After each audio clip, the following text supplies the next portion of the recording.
नमस्ते और इस विश्लेषण में स्वागत है। आज हम जिस टॉपिक पर बात करने वाले हैं ना, वो सीधा हमारी रोजमर्रा की जिंदगी से जुड़ा है। स्ट्रेस, एंजाइटी और कांस्टेंट थकान, ये मॉडर्न लाइफ की ऐसी बीमारियां हैं जिनसे हर कोई जूझ रहा है। आज के दौर में हर कोई भाग रहा है, पर कहाँ, ये शायद किसी को नहीं पता। लेकिन क्या पता है कि इस कांस्टेंट बर्नआउट का एक बहुत ही सटीक, प्राचीन इलाज मौजूद है। आज हम इसी एंशिएंट फिलोसॉफिकल क्योर को डीकोड करने वाले हैं, तो चलिए इसमें गहराई से उतरते हैं। इस पूरी चर्चा को हम आगे बढ़ाने के लिए इन 5 मेन हिस्सों में बांटेंगे। पहला, व्हाट इज रियल एक्शन। दूसरा, द ट्रैप ऑफ स्कामा। तीसरा, द डिल्यूजन ऑफ विकर्मा। चौथा, द पावर ऑफ निष्कामा। और आखिर में एंशिएंट विजडम, मॉडर्न लाइफ। ये पांचों बिंदु एक कड़ी की तरह आपस में जुड़े हुए हैं। तो सबसे पहले आते हैं हमारे पहले भाग पर, व्हाट इज रियल एक्शन, यानी वास्तविक कर्म क्या है। किसी भी डीप कॉन्सेप्ट को गहराई से समझने के लिए सबसे पहले उसकी बुनियाद को समझना जरूरी है। तो सबसे बड़ा सवाल यही उठता है कि आखिर कर्म या एक्शन का असली मतलब क्या होता है। इसी बुनियाद को तय करने के लिए चलिए एक थोड़ा अलग सवाल पूछते हैं। क्या हमारे दिल का धड़कना वाकई में एक एक्शन है? सोचकर देखिए, क्या किसी ऑटोमेटिक रिफ्लेक्स या पहले से कंडीशन रिस्पॉन्स को हम सच में एक क्रिया मान सकते हैं? ये एक ऐसा सवाल है जो सीधा हमारी चेतना पर चोट करता है। अगर हम अपनी इन आम जैविक क्रियाओं को देखें, जैसे नेचुरली हाँ में सिर हिलाना, खाना पचना या फिर सांस लेना, तो ये बिल्कुल क्लियर हो जाता है कि हमारे आसपास और हमारे अंदर ऐसी बहुत सी प्रोसेसेस चल रही हैं जिनमें हमारी चूजिंग कॉन्शियसनेस यानी सचेत चुनाव का कोई रोल नहीं होता। इनमें किसी के इरादे की जरूरत ही नहीं होती। और दरअसल इसी स्थिति को एंशिएंट फिलॉसफी में अकर्मा कहा गया है। अकर्मा का सीधा सा मतलब है एक ऐसी ऑटोमेटिक प्रक्रिया जो पूरी तरह से भौतिक प्रकृति द्वारा संचालित होती है। इसमें किसी डूअरशिप या कॉन्शियस चॉइस का कोई हाथ नहीं होता। जैसे सूरज के चारों ओर ग्रहों का घूमना, यह बस हो रहा है, इसमें कोई सचेत इरादा शामिल नहीं है। लेकिन इसकी ठीक विपरीत आती है कर्मा की स्थिति। कर्मा को पूरी तरह से इस बात से डिफाइन किया जाता है कि किसी भी क्रिया को करते वक्त उसमें कितना सचेत चुनाव यानी डेलिब्रेट कॉन्शियस चॉइस मौजूद है। जहां एक क्लियर इरादा और एजेंसी होती है, वहीं पर असली कर्मा घटित होता है। बिना इरादे के वो क्रिया सिर्फ प्रकृति का एक आम चक्कर बन के रह जाती है। अब आते हैं इस एक्सप्लेनर के दूसरे हिस्से पर, द ट्रैप ऑफ सकामा। ये वो भाग है जहां हम रोजमर्रा की मोटिवेशन से जुड़े उन खतरों को समझेंगे जिसमें आज का आधुनिक समाज बुरी तरह से फंसा हुआ है। सच तो ये है कि आज के इस दौर में हमारी ज्यादातर मेहनत सकामा कर्मा के दायरे में आती है। इसे हम एक आत्मकेंद्रित क्रिया कह सकते हैं, जो पूरी तरह से किसी न किसी रिजल्ट या इनाम की चाह से जुड़ी होती है। इस तरह के एक्शन का पूरा फोकस सिर्फ एक ही बात पर होता है कि इस काम को करने से आखिर क्या मिलेगा। और इस माइंडसेट के रिजल्ट्स अक्सर काफी गंभीर होते हैं। जब मेहनत सिर्फ और सिर्फ रिजल्ट्स के लिए होती है, तो भविष्य की सफलता को लेकर एक अजीब सा जुनून पैदा हो जाता है।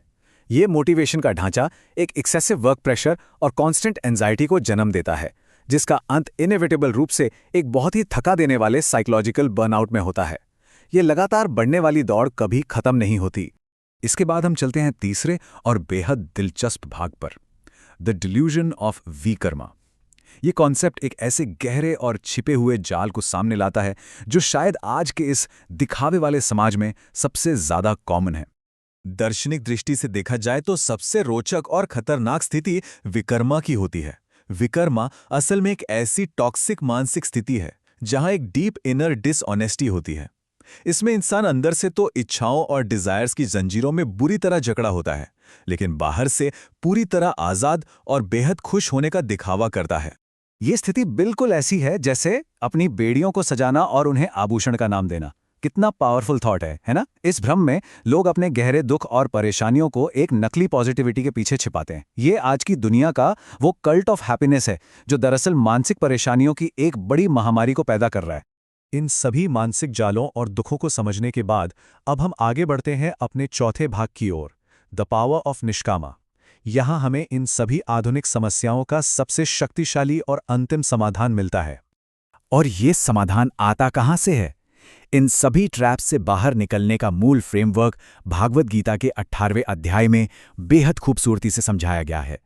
यही वो एंशिएंट फिलॉसफी है जहां ह्यूमन एक्शन को सही तरीके से अंजाम देने का सबसे स्थिर और शांत रास्ता दिखाया गया है। यहां इंट्रोड्यूस होता है सबसे शक्तिशाली विचार, निष्कामा कर्मा। अगर इस शब्द को तोड़ें तो ये नकारात्मक नेह को कामा यानी इच्छा के साथ जोड़ता है। इसका सीधा सा अर्थ है बिना किसी फल की उम्मीद के अपने काम को पूरी लगन से करते रहना, यानी ड्यूटी फॉर ड्यूटीज सेक। ये एक ऐसा अभ्यास है जहां फोकस पूरी तरह काम पर होता है, पर उसके रिजल्ट से एक हेल्दी डिटैचमेंट, एक स्वस्थ दूरी बनाई रखी जाती है।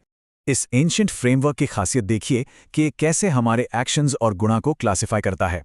इस टेबल से बिल्कुल स्पष्ट हो जाता है कि सत्वगुणा, जो कि शुद्ध है, वो हमेशा निष्कामा कर्मा से जुड़ा होता है, जो आखिर में शांति और मुक्ति देता है। वहीं दूसरी तरफ रजासिका, जो आक्रामक है, वो सकामा यानी बर्नआउट और बंधन की तरफ ले जाता है।